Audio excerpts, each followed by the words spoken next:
Good day. It's about noon. I'm at home. Anyway, I got things to do today, so there won't be no drinking. It's not a drinking or reviewing video.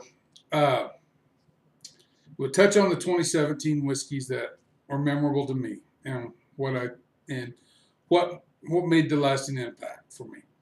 The two best I had, the best Scotch I had this year was just a sample provided me by Keith from Malted Man Cave, and it was the Glendronach Cask Strength, and it was just outstanding. I could not milk that little sample bottle out long enough. I just couldn't. I mean, it hit all the right spots on me. The other one would be the old bottle of the Elijah Craig Barrel Proof. I do have a new bottle of Elijah Craig Barrel Proof I've not yet opened yet, the B517, I think it is, in there. But it's not open, but I can't speak to that one. I can only speak to the one. And Bart, I tried it over at Bart's during the 12 Hours of Boom. Had a couple of drams of it, and it is outstanding for bourbon. But outside of those two, these are the ones that I've got, that I've tried, that are mine, that I've done reviews on. This one has been mentioned, but it's not really been reviewed. Anyway, let's start with the peaty side first. You can tell this bottle got about half full, then I slowed down on it real quick. And this is the Long Row NAS. Every evening, when I sample whiskey in an evening, and it's not every night, I don't drink every night, but when I do, and I sample the whiskey, if I want to finish, I always finish usually with the peated. This is my go-to peated. When I walk in there and I look at all the peateds, and it's not even an Isla, and I want a peated to finish with, this is just the one I go to. I love the flavor profile. It really works for me. We'll set it over here. Now, and second up would be the Kalila. The Kalila 12 I tried for the first time this year, and I really like the smoky ham that the Kalila 12 brings. I've had Kalila 15s. Believe it or not, I had the 15 signatories long before I ever had the standard body line of Kalila. I had them last year. And after I got the standard bottling, it's younger and it's more robust. I think it's still got the youth on the peak that is really appealing. And I just really like that smoky. To me, it tastes like almost like a good barbecued smoked ham. Not barbecued, smoked ham. Especially when you got it going on the grill and you're just downwind from it. For sherry scotches, and I'm not going to break them down. I guess I should have did the bourbon, the Highland, but I'm just going to go space side on this. I do like Highlands. Highlands are good, but I prefer. I'm one of the other extreme, which is strange. I'm either to the peat side or to the sherry side. Anyway, I digress. The Blair A Boon, if I said that right. This is batch 46, the one I have, and it was considered not one of the better batches by a lot of people. It has gotten a little more sulfury after I've opened it, but it's not unappealing to me. And it's still a very good Scotch because I can take this and I can water it down to what I want. And when I get that level brought down, 3 or 4 teaspoons in it, it starts to shine. And I really, really like it. Now, for my more pedestrian, everyday, this is a combination bourbon and sherry barrel finishes, the Glengarry 12. The Glengarry 12 for a standard pedestrian Scotch with that sherry finish, it is hard to beat. When I first opened it, it was good. As time has went by and it's gotten more air exposed to it, it has gotten better and better and better. And I've reached that point there where I'm going to have to make a decision to finish the bottle and go buy a new one, or maybe try the Founder's Reserve. I haven't made up my mind yet about that. But I really, to me, the flavor profile really, it just knocks on all the doors. Favorite bourbon, of course, outside of the Elijah Craig Bottle 12 Barrel Wild, is my Knob Creek. And this is the small batch. This is a barrel number 4429 from the fridge up in Manhattan, Kansas. And I can tell you, from my own personal experience. I've got another bottle. I went and bought another bottle of it. I like the stuff. Again, we've reached a point where I've got to make a decision, as we can see, about how much is left, either to finish it or to not finish it. And it's a hard thing to do. I have issues with that. I don't know why.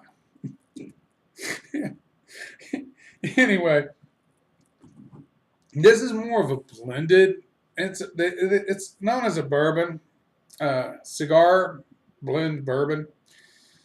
But to me, it's more. I mean, it's got all the bourbon notes, but because of all the what they've done with it, it tends to be. To me, it would be more. It's a blended bourbon, and I've not reviewed it. It was on my celebration video where I take celebration and dram out of it, and I do drink on a little bit. I first got to try this again with Bart, and he had a different batch number than I do on this. So I went out and bought it, and I couldn't get that batch no more, but this batch showed up. This batch differs from my memory of his to this one, and I would really like to compare side to side with him, sit with him and compare side to side if we ever could work out a time that would be convenient. Just to see the difference between the two, because it really, I really like it. I really like this. I like his. And I want to see, because there is a subtle difference. But anyway, for overall, I just really like it. Let's just leave it at that. It really, really is good to me.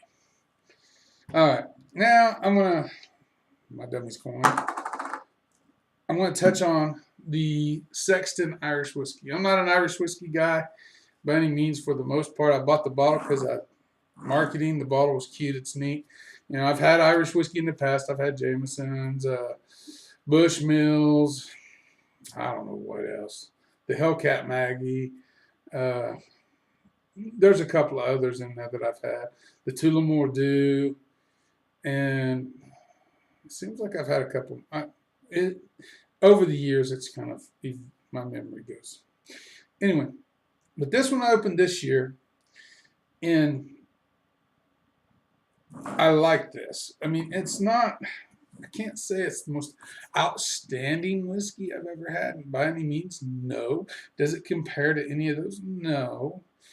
But for an Irish whiskey, sub $30 Irish whiskey, and it has a slight sherried finish that comes through on it really well, and it kind of tames it and brings it down just a little bit. It's hard to beat.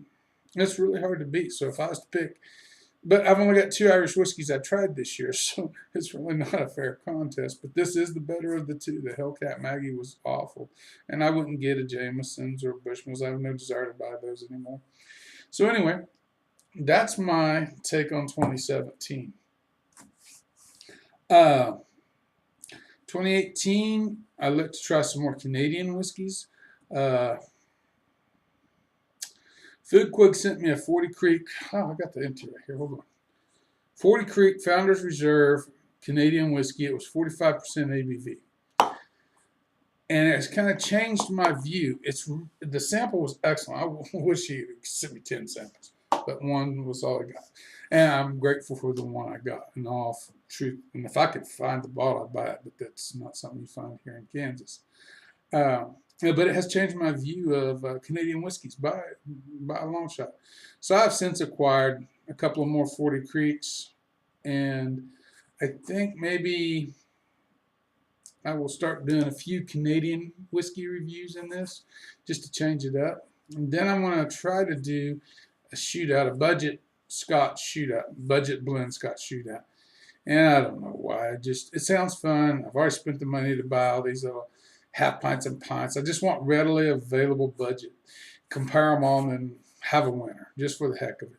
I think it'd be neat, because most of us all started out that way anyway. Bought a budget one, and I know I went Johnny Walker Red, Black Red, D-Wars, and then I didn't drink another Scotch for 20 years. But a lot of people start out that way, and maybe somebody was interested, and maybe this can help select an inexpensive blended Scotch that they may start them on this journey. So, and maybe it'll just fall flat and nobody will be interested. Either way, I want to do it because it just sounds fun. Making time to do it's been the difficult part of it. So, that said, I've covered about everything. I got some things I need to go get done. So, everybody, remember the spirit in your glass is not running from you. Take your time, sip it, enjoy it. You'll be better for it. And have a happy 2018.